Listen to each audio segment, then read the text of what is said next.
Hello everybody and welcome to another painting video with myself, Jodie from Decoupage Vintage Designs. Buckle up as I show you how to get this look because it was quite a long process that I can't wait to show you.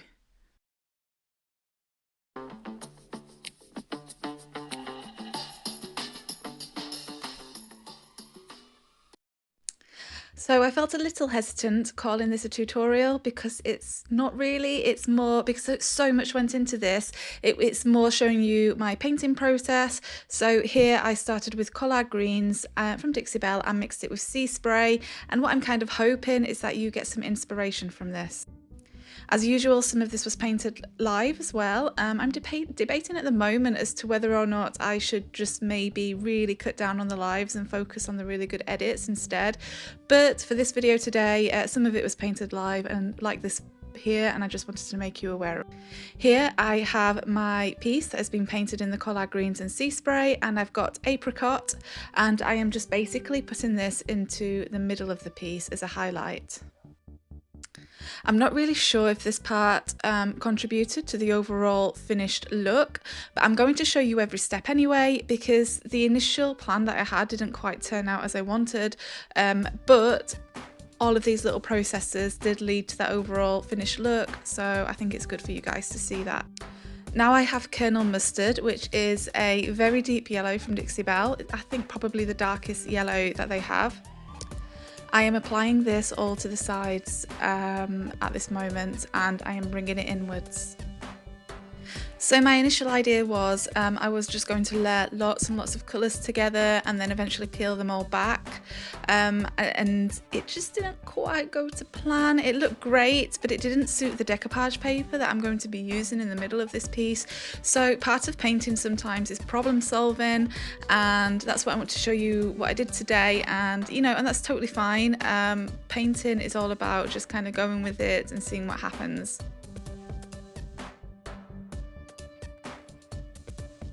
Next up is Coffee Bean, which is a really dark brown.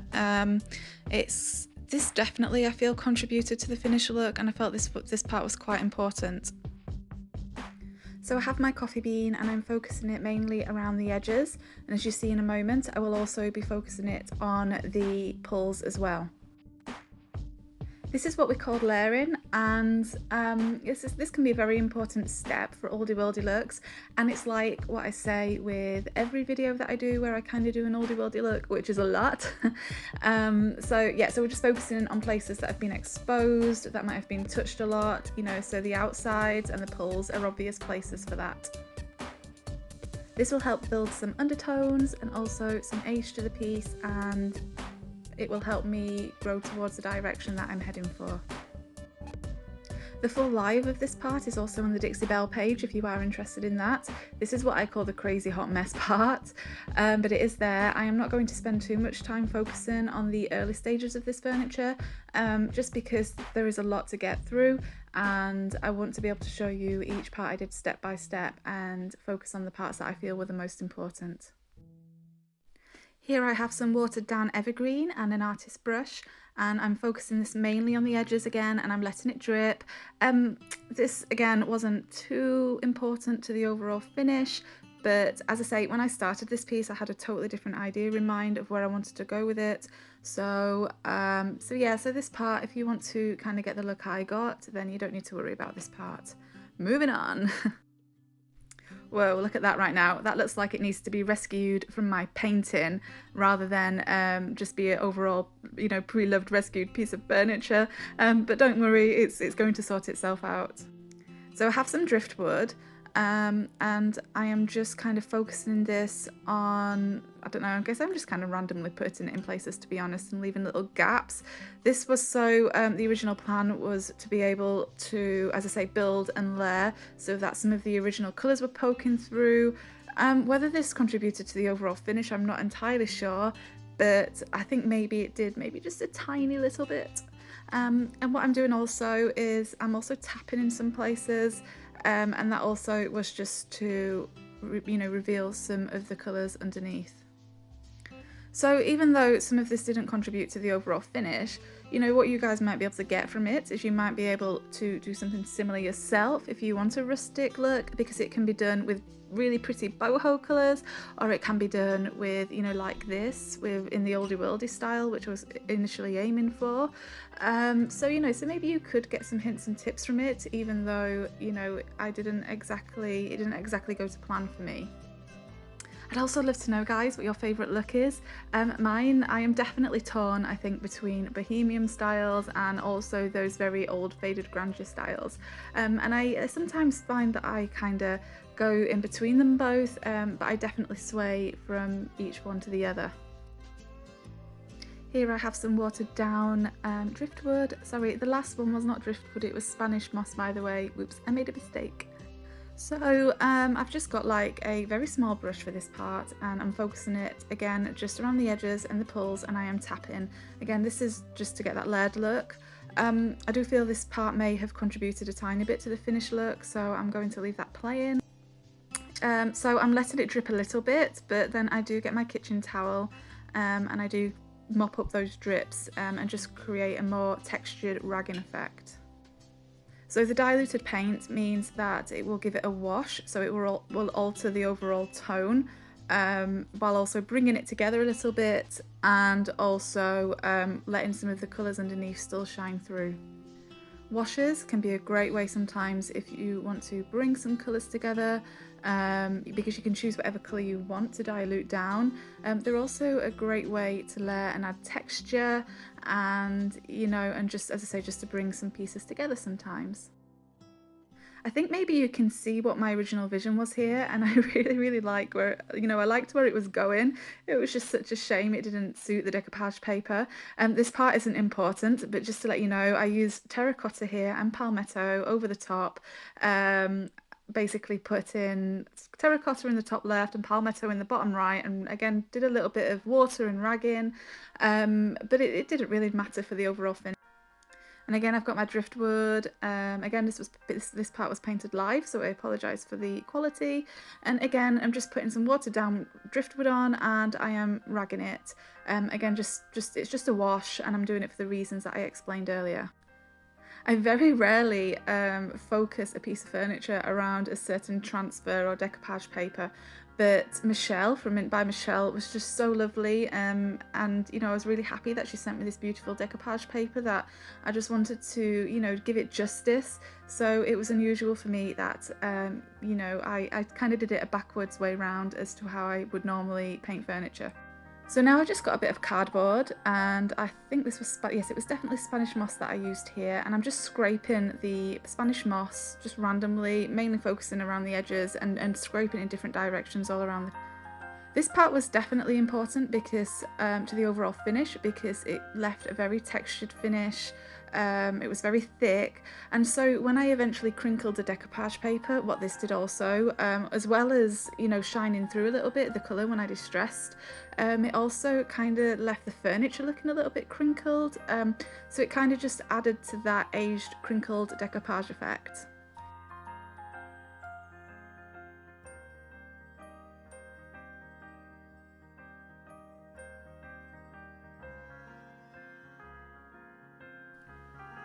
Alright, so I've got my watered down evergreen again, and I am just applying in certain areas with an artist brush and just being very careful where I apply it, and yeah, and then I will just be ragging again.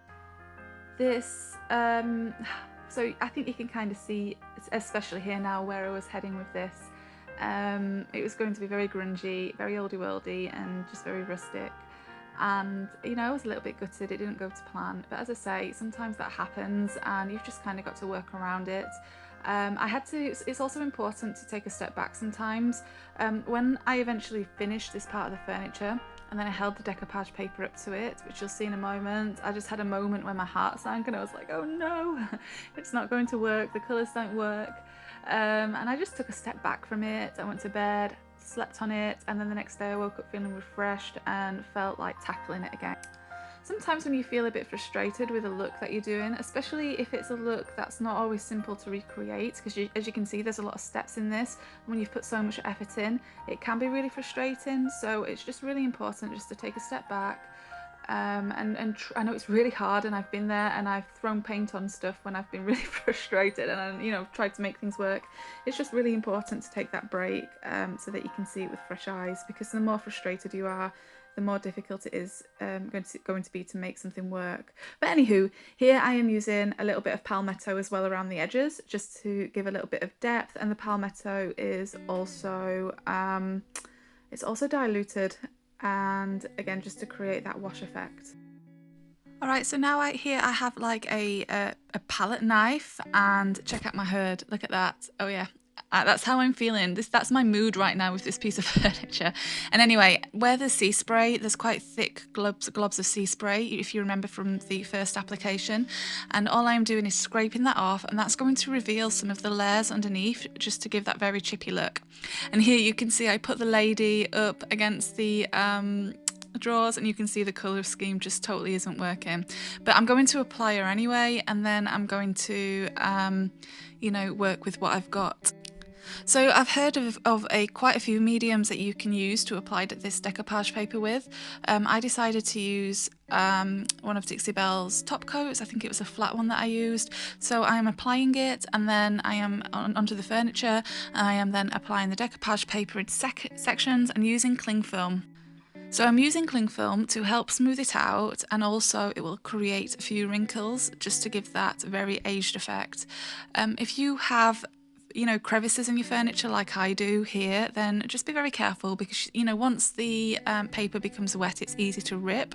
So just be very careful if you do have crevices. It's much easier to apply decoupage papers to, you know, a flat surface, obviously, but if like me, you know, that's not something you want to do, then obviously you can see here that you can apply it to furniture that's also uneven. So I think this decoupage paper from Mint by Michelle is called Lady in the Study, and I will link that below. I just found her really beautiful, and I just found the dress, like the colours in the dress were stunning, so, you know, that's what it really drew me to this piece. I've heard other mediums that you can use for the decoupage paper is, you know, Mod Podge, other paper glues, and I've also heard of people using wallpaper paste. So I think it's quite a versatile paper in what you can use to decoupage with. I am by no means a decoupage expert, and it's a credit to how good these papers are, the fact that I managed to get it on there without messing it up. So yeah, so I just used the Dixie Belle top coat, and that worked absolutely fine. So what I'm doing now is I'm going to start working on blending this decoupage paper into the drawers, and also changing the colour scheme of the drawers to work around the decoupage paper. I have my French tip brush by Dixie Belle, which is a natural bristle brush, and it's very textured. And the colours I am using are Tree Frog Green, Evergreen, Spanish Moss and Palmetto at the moment. What I'm trying to do is I'm trying to match my colours with the edges, you know, the colours at the edge of the paper, to try and blend that in. I'm using also artist brushes that I've got a round tip, again just to create that texture, but also, and I'm stippling them, and also just to, you know, be careful and make sure of where I'm applying them, so that I just don't go a little bit too overboard. I'm coming back in with my chocolate bean, which is my dark brown, and I'm putting that around the edges while the piece is still wet, and I'm going to blend that in to the greens as well. So here you can see that I am just kind of mixing and matching and tapping, and I say this all the time and I really mean it, I'm not thinking too much about where I am applying the colours other than around the decoupage paper itself. And I'm blending one colour into another just by stippling, and that's going to create that very natural, authentic looking gradient and age. So what I don't want for this piece, and as you can see here, is that she's definitely looking like she's got a ring around her. You can definitely still see that it's paper, and you can definitely still see that there's some edges there that have been covered up, mainly because I feel like I've gone in a circle there with the paint, so you can see like there's a ring of brown around her and then a ring of green. So I am just going back and forth between my colours and working on that until I'm happy that the piece is completely, you know, blended into the rest of the furniture. It does take a while though. I mean, I really had to go back and forth with this, and this piece was really very much a labour of love in how much I had to keep layering colours and then, you know, tweaking and adding and taking away. And that, I mean, don't get me wrong, I loved working on it and I love that kind of painting. But yeah, there was a lot of work that went into this, and especially into, you know, blending her into the rest of the piece.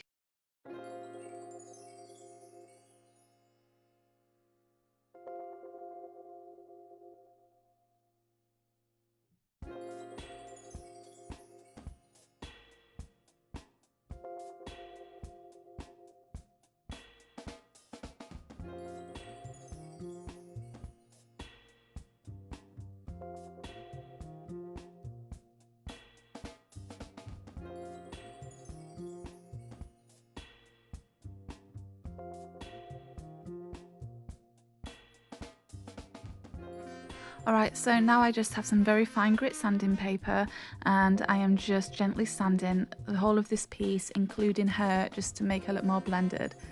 And here's Loki, he's always wanting attention whenever I'm painting. So this will start to reveal some of the colours underneath as well that I painted earlier, especially those driftwood and Spanish moss colours. I feel like the chocolate bean just wasn't quite strong enough for this, and it wasn't quite giving enough depth or drama. It's still looking a little bit washed out to me at this point, if I'm being totally honest.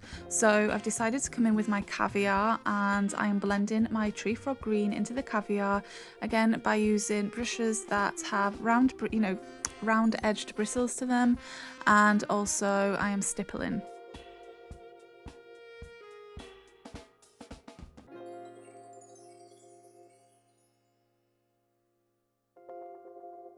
I decided that I wanted to blend her even more as well, so I'm coming in with even more paint around her, which I'll go into a little bit more at the moment.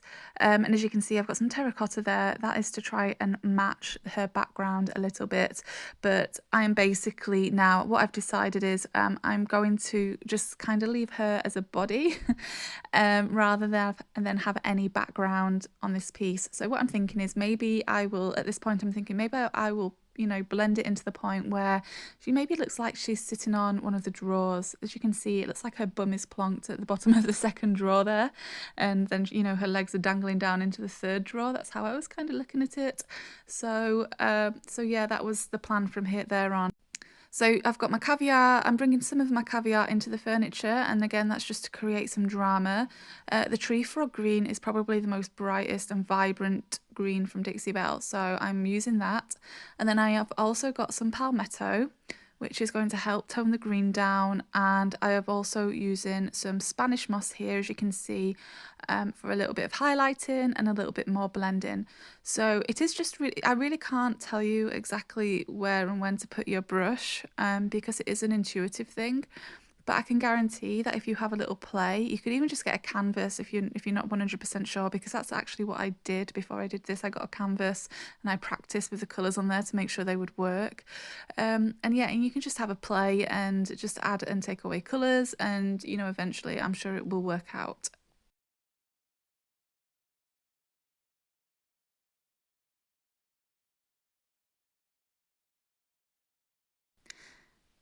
So here's a bit of a close-up, and hopefully you can kind of see that texture now. So on the second drawer you can see the sea spray, and then on the top you can see sort of those lines of where I used the cardboard with the Spanish moss. And can you see what I mean about the crinkles and how that texture matches the crinkles on the decoupage paper? I felt that part worked out really, really well. So even sometimes if you start a piece and you feel like it's not going to plan, sometimes, you know, it's still there's still parts of that painting, you know, that original painting, that can help you with, you know, the overall finish. So she's pretty much, my lady is pretty much blended up now. So she's just, you know, she's just a body and not a background. And I'm just doing some final touches here now in blending her into the piece by using mostly my tree frog green, and making sure mostly that she's not got a ring around her. And the way to make sure she doesn't have a ring around her is just to make sure that you blend different colours around her. So here I have the new Dixie Belle mousse, and yeah, fingers crossed that it's going to work. So this one is red amber and it's called the Gemstone mousse. and it's like a copper colour, and this is slated for the release, I believe, on the 18th of November 2020. So this is a very pigmented mousse kind of texture. It's as pigmented as a decor wax, but it is also very easy to use and fluid like paint because it's water based. So I have a fan brush and I am focusing it on the handles, you know, because that's where things might have eroded a little bit, and also on top of the drawers. And this is just the red in the copper is going to contrast really beautifully with the green and bring a little bit more drama to this.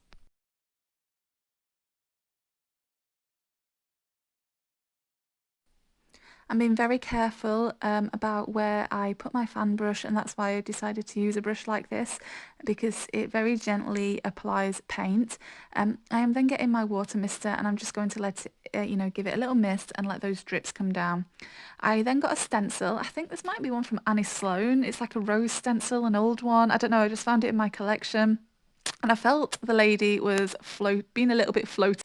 She kind of looked like she was just dangling there in the middle of the drawers. So I felt like she needed a little bit of, you know, an anchor to make it look like, you know, because the piece did not look balanced, and this was to balance the piece. I'm also using the Silk Stencils by Redesign with Prima. I think this is one of the border stencils, and I'm just applying the pigment over that, and then whoops, here it just didn't go to plan. So it went a little bit wonky, so I need to redo that, and I just used a baby wipe and that completely sorted that out. To finish this piece off, I have Dixie Belle's Best Dang Wax in clear, and I applied that everywhere. I then used the white wax in the middle for the lady, just to kind of blend her in and make her look more part of the piece, which white wax is excellent for. And then I used dark wax all around the edges for depth. Gator hide was then used just as a top coat to make sure that the lady and the paint was fully sealed. So I'm debating on how to carry on with these edited videos, and whether or not to just edit the whole thing or to include lives. I would love to hear your thoughts on that, whether or not you like the lives or if you would just prefer edited videos.